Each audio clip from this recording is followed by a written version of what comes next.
ओम श्री गणेशाय नमः।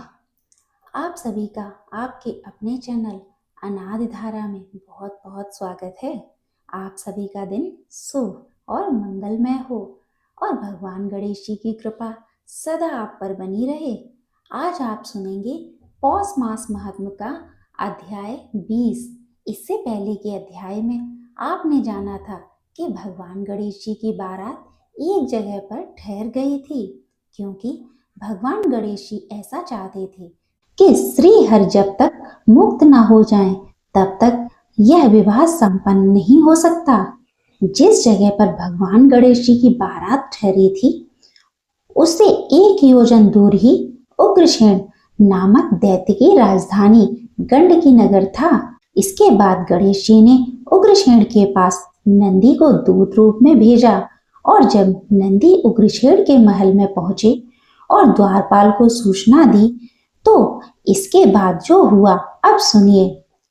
इसके आगे का वर्णन दैत्यों ने सूर्य के समान दीप्यमान एवं सुदृढ़काय नंदी को देखा तो वे भयभीत हो गए और सभा में नीरवता छा गई।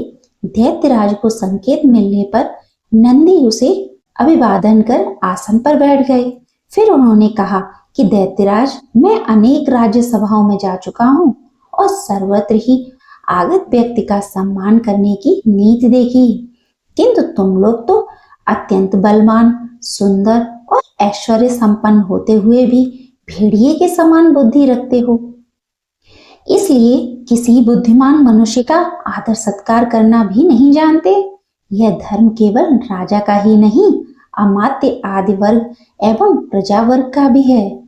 इससे स्पष्ट है कि तुम्हारी समस्त प्रजा, सभासद और अमात्य वर्ग भी मूर्ख हैं। यह सुनकर दैत्यराज ने कुछ विनम्रता से कहा, वृषश्रेष्ठ, तुम्हारी बुद्धि ब्रह्मा के समान तेज, अग्नि के समान और गति वायु के समान प्रतीत होती है। तुम कौन हो, कहाँ से आए हो और आने का क्या उद्देश्य है? तब नंदी जी बोले, असुरराज, मैं भगवान शिव जी का वाहन एवं प्रमुख गणनंदी हूँ। उनके यहाँ भगवान गणेश ने धरती का भार उतारने के लिए अवतार लिया है। वे प्रभु सर्व समर्थ और समस्त संसार के उत्पत्ति, पालन और विनाश करने वाले हैं। उन्होंने अनेक दैत्यों का संहार किया है। यह तथ्य तुमसे छिपा नहीं है, इसलिए तुम्हें उनका अनुगत होना चाहिए। उनका संदेश है कि तुम सब बंदी देवगण को मुक्त कर दो। क्यों? इसलिए कि वे पुनः सक्रिय हो जाएं और हमारा अनिष्ट करने लगे। ऐसा उत्तेजित होते हुए उग्रसेन ने प्रश्न किया। तब नंदी जी ने कहा, सभी को स्वतंत्र रहने का अधिकार है। तुमने उन्हें बंदी बनाकर अत्याचार किया है। अपने को संयत करके पुनः विचार कर देखो कि तुम जो कुछ कह रहे हो वह न्याय है या अन्याय। तब उग्रसेन ने कहा, मैं जो कुछ भी करता हूँ वह सब न्याय है और उसमें हस्तक्षेप करने का किसी का कोई अधिकार नहीं है। अपने गणेश्वर से कहना कि अधिक उछल कूद ना करे, मेरी शरण में आ जाए तो उसे मृत्यु का भय नहीं रहेगा, अन्यथा वह मारा जाएगा। तब उन्हें नंदी बोले कि दैत्यराज, कहाँ वे सर्वात्मा एवं सर्वेश्वर प्रभु और कहाँ तुम सांसारिक प्राणी? तुम्हारी उनसे कोई तुलना नहीं हो सकती। इसलिए मेरी बात मानकर उनकी आज्ञा का तिरस्कार न करो। जो तुम्हारे यहाँ बंदी हैं उन्हें मुक्त कर दो, अन्यथा व्यर्थ ही युद्ध में भीषण संहार उपस्थित होगा। उग्रसेन कुछ क्रोध करता हुआ बोला, मैं तो तुम्हें बुद्धिमान समझता था, किंतु अब समझा कि तुम मेरे बुद्धिमान मूर्ख हो। अरे, जिन्हें बंदी बनाया है उन देवताओं को मैं कैसे स्वतंत्र कर सकता हूँ? तुम मेरे पौरुष से अनभिज्ञ हो, इसलिए ऐसी बात करते हो। सोचो भला, किसी व्याघ्र के समक्ष श्री गाल की क्या बिसात। तब नंदी हंस पड़े और बोले, असुरराज, मूर्खों जैसी बात न कर। अपने उन पराक्रमी वीरों की ओर ध्यान दे जो गणेश्वर के हाथों बात की बात में मार दिए गए। क्या वे तेरी अपेक्षा कम शक्तिशाली थे? देख, नीति कुशल वह हैं जो संयोजित कार्य करते हैं। तुझे भगवान गणेश्वर की आज्ञा मानकर अपने प्राणों की रक्षा करना ही कर्तव्य है। यह सुनकर दैत्यराज के नेत्र लाल हो गए। उसने क्रोधपूर्वक गर्जना करते हुए कहा, मूर्ख बैल, तू यहाँ शांति दूत बनकर आया है। यह उपदेश देने में तुझे दूत समझकर ही कुछ नहीं कहता, अन्यथा तेरे प्राण ले लेता। अब उस दूध मोहे बालक की प्रशंसा मेरे सामने नहीं करना। नंदी जी गरज उठे, मूढ़ पापी, अधम, तेरी बुद्धि मारी गई है। काल सिर पर सवार है, इसलिए व्यर्थ प्रलाप कर रहा है। तेरे मुख से मयूरेश्वर की निंदा सुनकर अकेला मैं ही तुझे मार डालने में समर्थ हूँ, किंतु स्वामी ने ऐसा करने की मुझे आज्ञा नहीं दी है। यह कहकर नंदीश्वर ने घोर हुंकार की, जिससे समस्त दैत्य भयभीत हो गए। अनेक राक्षस अकारण ही मूर्छित हो गए और अनेक इधर उधर छिप गए। यह देखकर घोर गर्जना करते हुए नंदी दैत्य सभा से उठकर वायु वेग से चल दिए। नंदी ने शिव और शिवा की सेवा में उपस्थित होकर मयूरेश्वर से दैत्य सभा के समाचार कहे और अपने तथा दैत्यराज के मध्य हुई बातों से भी अवगत कराया। तब मयूरेश्वर ने शिव जी से आज्ञा लेकर प्रमुख गणों और देवताओं आदि को दैत्यों पर आक्रमण करने का आदेश दिया। वे बोले, अब यह स्पष्ट हो गया है कि युद्ध के बिना देवताओं का छुटकारा नहीं हो सकता। यद्यपि हम युद्ध नहीं करना चाहते थे, किंतु दैत्यराज ने हमें विवश कर दिया। अतः बिना किसी प्रकार का विलंब किए हम चढ़ाई करना चाहते हैं। यह कहकर गणेश्वर ने सिंह गर्जना की और समस्त शिवगण आदि भी मयूरेश्वर की जय, गणनायक की जय का घोष करते हुए युद्ध के लिए गंडकी नगर की ओर बढ़ गए। उधर गुप्तचरों द्वारा आक्रमण का समाचार पाकर दैत्यराज ने सामना करने और शत्रुओं को आगे बढ़ने का आदेश दिया। तब 10 करोड़ दैत्यों की चतुरंगिणी सेना नगर से बाहर आकर युद्ध करने लगी। प्रण आदि गण बड़ी वीरता, धैर्य और साहस से युद्ध कर रहे थे। दोनों ओर अनेक प्रकार के मारक शस्त्र अस्त्र प्रयोग किए जा रहे थे। असुरों पर शिवगण भारी पड़ रहे थे। दैत्य सेना कटती जा रही थी और धरती पर शवों का अंबार लगता जा रहा था। धीरे धीरे दैत्यों की विशाल सेना कालकवत हो गई तथा कुछ थोड़े ही बचे कुचे दैत्य उग्रसेन के पास जाकर बोले, राजा अधिराज शिव सेना से हमारी विशाल वाहिनी को समाप्त कर डाला है और नगर की सीमा बाह्य भागों, वनों, खेतों, जलाशयों एवं अन्य महत्वपूर्ण स्थानों को अपने अधिकार में कर लिया है। हम बड़ी कठिनाई से अपने प्राण बचाकर युद्ध का समाचार देने आए हैं। उससे पहले तो उनकी बातों पर विश्वास ही नहीं हुआ और जब उसे विश्वास हो गया तो शोक के कारण प्रलाप करने लगा। देखो, पतंगों के समान तुच्छ शिवगणों ने मेरी मंदगिरी के समान विशाल एवं अजय सेना को नष्ट कर डाला। अब क्या किया जाए? तब अमात्यों ने उसे समझाया, महाराज, अभी हमारे पास असंख्य सैनिक और सब प्रकार के साधन उपलब्ध हैं। आप आज्ञा दीजिए जिससे कि रण क्षेत्र में पुनः सेना भेजी जा सके। वे तुच्छ शिवगण अवश्य ही पराजित होंगे। उग्रसेन ने कुछ प्रसन्नता व्यक्त करते हुए कहा, अच्छा, इस बार अधिक पराक्रमी वीरों की सेना भेजी जाए। उसकी संख्या भी पहले से अधिक रहे और मैं स्वयं भी रण क्षेत्र में पहुंचता हूँ। अब पहले से अधिक विशाल दैत्य सेना रणभूमि में आ पहुंची। उग्रसेन स्वयं भी घोड़े पर सवार होकर वहां पहुंचा और अपने वीरों को भीषण आक्रमण करने का आदेश दिया। इस बार दैत्यगण प्राणों का मुंह छोड़कर युद्ध करने लगे, इसलिए शिवगणों के पांव उखड़ गए और वे राक्षसों के सामने पीछे हटने के लिए विवश हो गए। यह देखकर स्वयं मयूरेश्वर अपने वाहन मयूर पर सवार होकर युद्ध में आ डटे। तब शिवजी भी नंदी पर आरूढ़ होकर युद्ध करने लगे। शिवगणों ने पुनः असुरों को काटना प्रारंभ कर दिया। नंदी ने उग्रसेन पर मुख से प्रहार किया और उसका घोड़ा मार डाला और उसका छत्र भी तोड़ दिया। इसलिए दैत्यराज दूसरे घोड़े पर बैठ गया। तभी उसके अमात्य कौस्तुभ एवं मैत्र नामक 2 दैत्यों ने उसे विश्वास दिलाया कि असुरराज शत्रुओं को नष्ट किए बिना हम आपको अपना मुख नहीं दिखाएंगे। निश्चय मानिए कि हमें कोई भी पराजित नहीं कर सकता। तब उग्रसेन ने चैन की सांस ली। युद्ध जोरों से चल पड़ा। शिवगण असुरों को पराक्रम सहन करने में असमर्थ रहे, इसलिए विजयश्री असुरों के ही गले लगी। मयूरेश्वर की सेना बहुत दूर तक पीछे धकेल दी गई और विजय दैत्य सेना विजय गीत गाती हुई नगर में पहुंची। अब वीरभद्र, नंदीश्वर एवं मयूरेश्वर परस्पर विचार करने लगे, क्या किया जाए। निश्चय यह हुआ कि शत्रु को अधिक संभलने न देने के उद्देश्य से तुरंत ही घोर आक्रमण किया जाए, और वही किया गया। और फिर दोनों की सेना युद्ध में डट गई। अब फिर से युद्ध हुआ। एक बार षडानन गणराज मूर्छित हो गए, किंतु मैत्र और कौस्तुभ दोनों मारे गए एवं बहुत सी राक्षसी सेना का संहार हो गया। शेर सेना भाग खड़ी हुई। विजय शिवगण मयूरेश्वर की जय कहते हुए विजय उल्लास मनाने लगे। अपनी सेना को पराजित हुआ देखकर दैत्यराज ने पुनः विशाल सेना के साथ रंग आंगण में प्रवेश किया और घोर युद्ध करने लगे।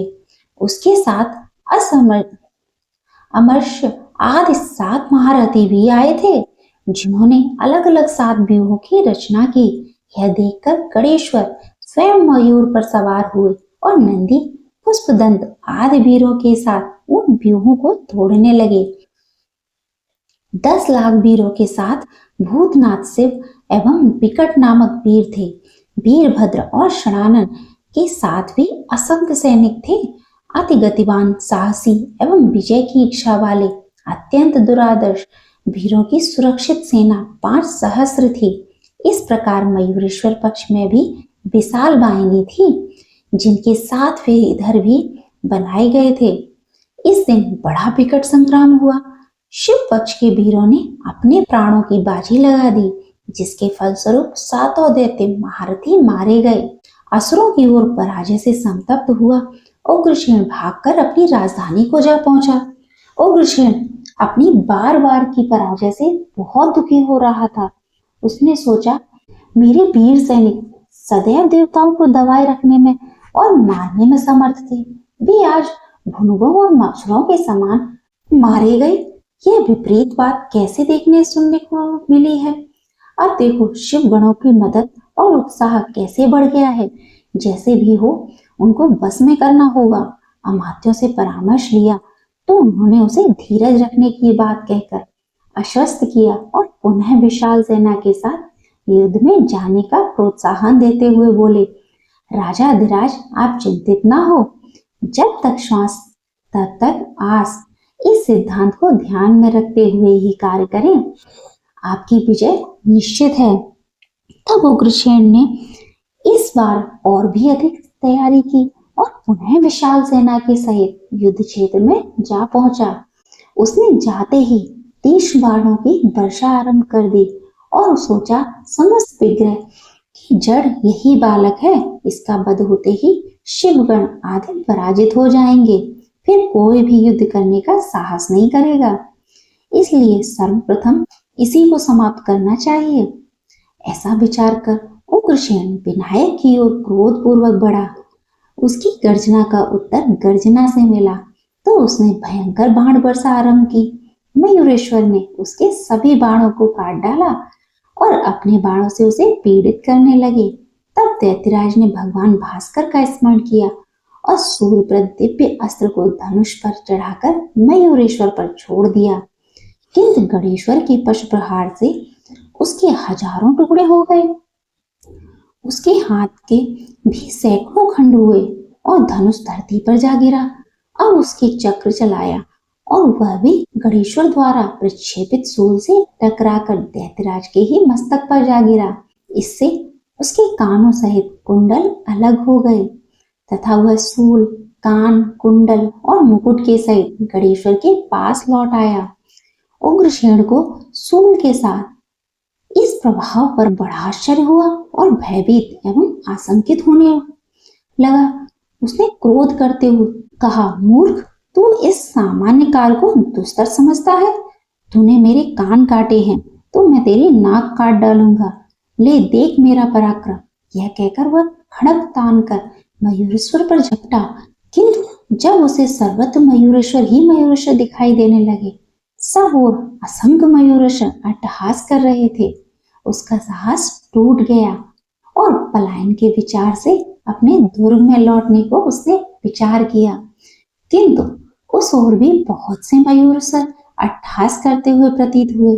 तब भय के कारण नेत्र बंद किए तो हृदय में भी मयूरेश्वर ही दिखाई दिए। फिर वह युद्ध का मैदान छोड़कर भाग निकला और घर जाकर चुपचाप मुंह ढककर लेट गया।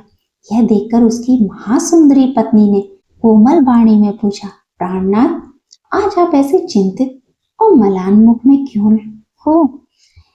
यदि इसका कोई कारण है तो बताएं, तो संभव है कि कुछ उपाय मुझे ही सूझ जाए और मैं आपकी सहायता कर सकूं। तो दैत्यराज ने अपनी पत्नी से कहा, प्रिय, आज मुझे युद्ध क्षेत्र में भागना पड़ा। यद्यपि मेरे 7 करोड़ देवगण और शिवगण को धराशायी कर दिया, तो भी शंकर के पुत्र ने, जो भी बालक ही है, उसने सूल से मेरे दोनों कान काट डाले। समझ में नहीं आता कि उसे मारने के लिए उपाय क्या करूं। तब उसकी पत्नी ने विनय पूर्वक कहा, स्वामी, यदि अपराध क्षमा हो तो कुछ निवेदन करूं, कहीं आप रुष्ट न हो जाएं। इस भय से यथार्थ बात कहने में कुछ संकोच हो रहा है। तब दैत्यराज ने आग्रह पर उसकी पत्नी से पुनः कहना आरंभ किया, नाथ, देव ब्राह्मण और गौ से द्वेष करने पर न तो स्थायी सुख मिलता है और न कल्याण ही होता है। संसार में निंदा भी होती है। यद्यपि कोई सामने नहीं कहता, पर पीठ पीछे तो सब कहते हैं।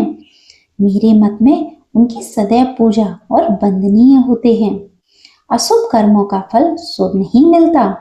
लोक में प्रत्यक्ष देखा जाता है कि जैसा बीज बोते हैं वैसे ही अंकुर उत्पन्न होते हैं। आपके अनुपम पुरुषार्थ ने विश्व को अधीन कर दिया, इसलिए हे प्राणेश्वर, आप मेरे विचार पर ध्यान दीजिए।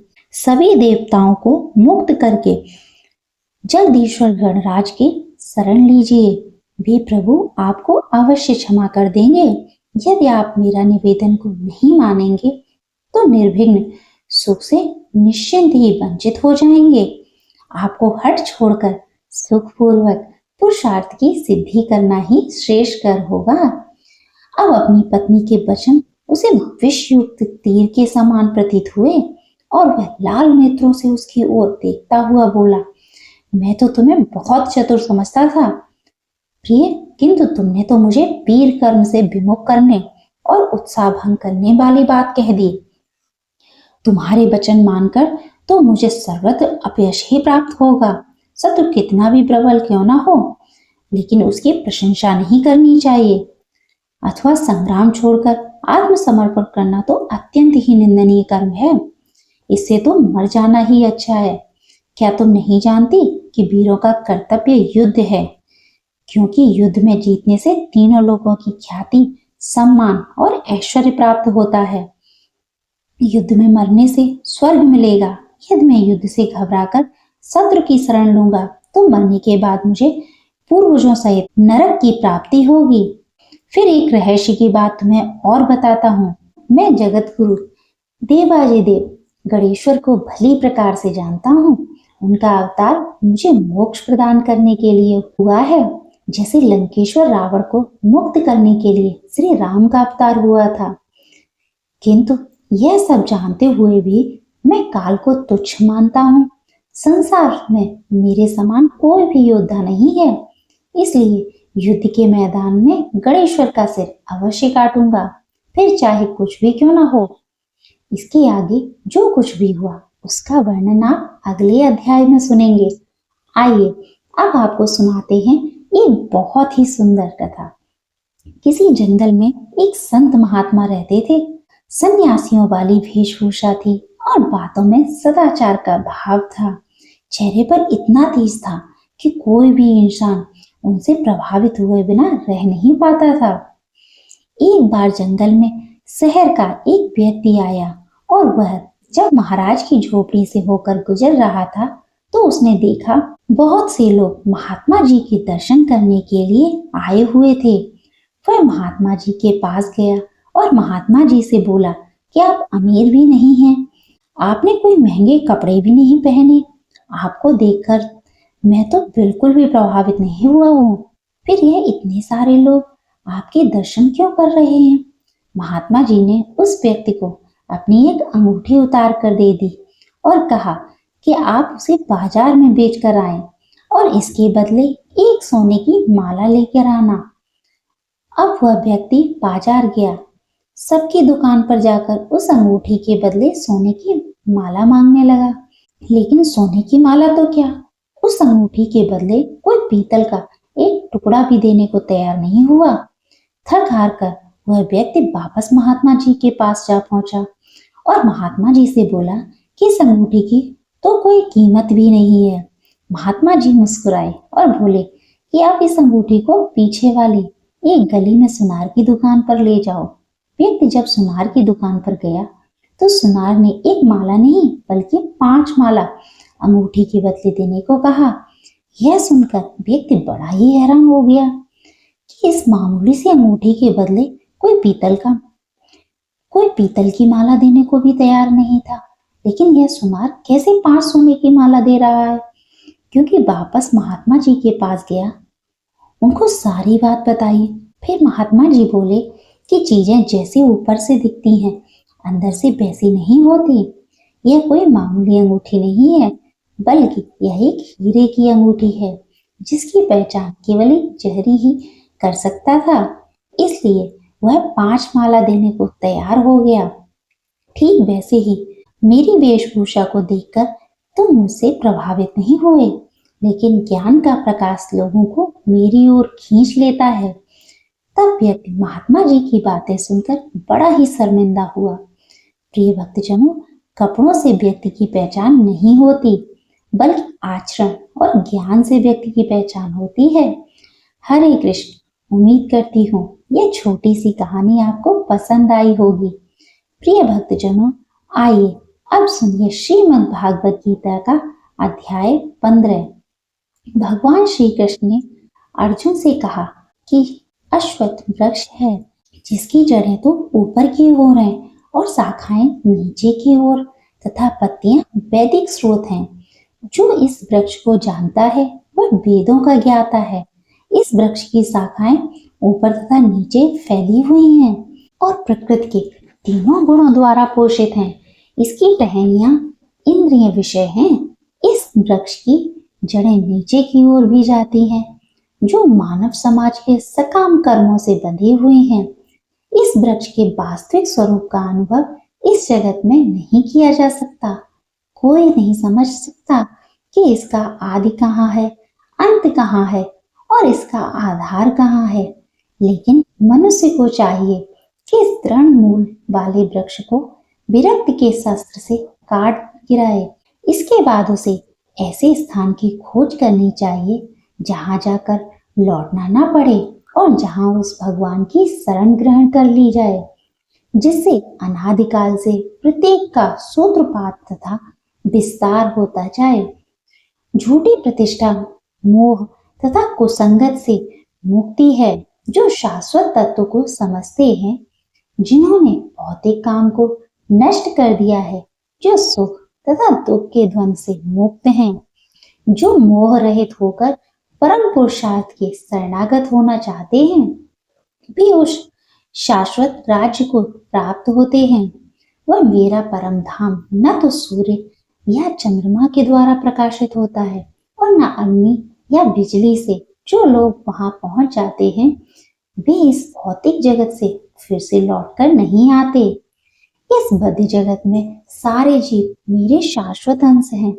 बद्ध जीवन के कारण वे 6 इंद्रियों के घोर संघर्ष कर रहे हैं जिनमें मन भी सम्मिलित है। इस संसार में जीव अपनी देहात्मक बुद्धि को एक शरीर से दूसरे में उसी तरह ले जाता है जिस प्रकार वायु सुगंधि को ले जाती है।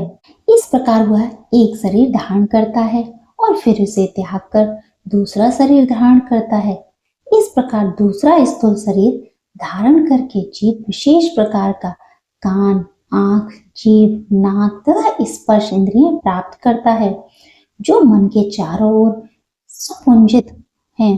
इस प्रकार वह इंद्रिय विषयों के एक विशिष्ट समुच्चय का भोग करता है। मूर्ख न तो समझ पाते हैं कि जीव किस प्रकार अपना शरीर त्याग कर सकते हैं, न ही वे यह समझ पाते हैं कि प्रकृति के गुणों के अधीन वह किस तरह के शरीर का भोग करता है। लेकिन जिसकी आंखें ज्ञान से प्रशिक्षित होती हैं, वह यह सब देख सकता है। आत्मा साक्षात्कार को प्राप्त प्रयत्नशील योगी जन यह स्पष्ट रूप से देख सकते हैं, लेकिन जिनके मन विकसित नहीं है और जो आत्म साक्षात्कार को प्राप्त नहीं है, भी प्रयत्न करके भी यह नहीं देख पाते कि क्या हो रहा है। सूर्य का तेज जो सारे विश्व के अंधकार को दूर करता है, मुझसे ही निकलता है। चंद्रमा तथा अग्नि के तेज भी मुझसे ही उत्पन्न होते हैं। मैं प्रत्येक लोक में प्रवेश करता हूँ और मेरी शक्ति से सारे लोग अपनी कक्षा में स्थित रहते हैं।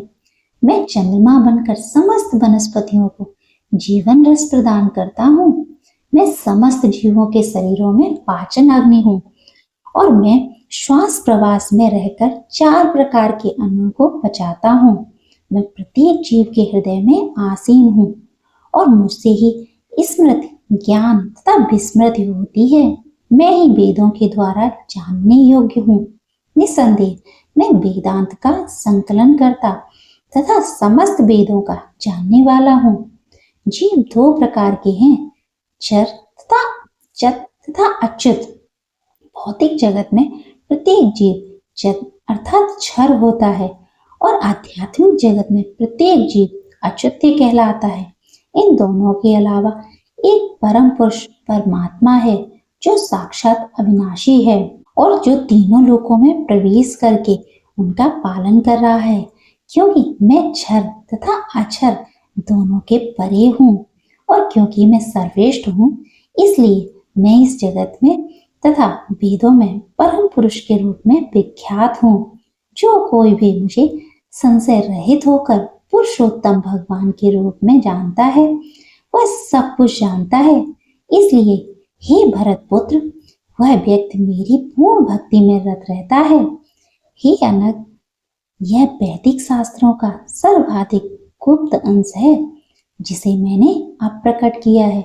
जो कोई इसे समझता है वह बुद्धिमान हो जाएगा और उसके प्रयास पूर्ण हो जाएंगे। जय श्री कृष्ण। श्रीमद् भागवत गीता का अध्याय 15 संपूर्ण हुआ। प्रिय श्रोताओं, अगर आपको यह वीडियो अच्छी लगी हो तो इसे लाइक करें, ज़्यादा से ज़्यादा शेयर करें और चैनल को सब्सक्राइब अवश्य कर लीजिए, जिससे आगे आने वाली प्रत्येक वीडियो सबसे पहले आप तक पहुंचे। और कमेंट बॉक्स में जय श्री कृष्ण, जय श्री गणेश भगवान की अवश्य लिखें। जय श्री कृष्ण। राधे राधे।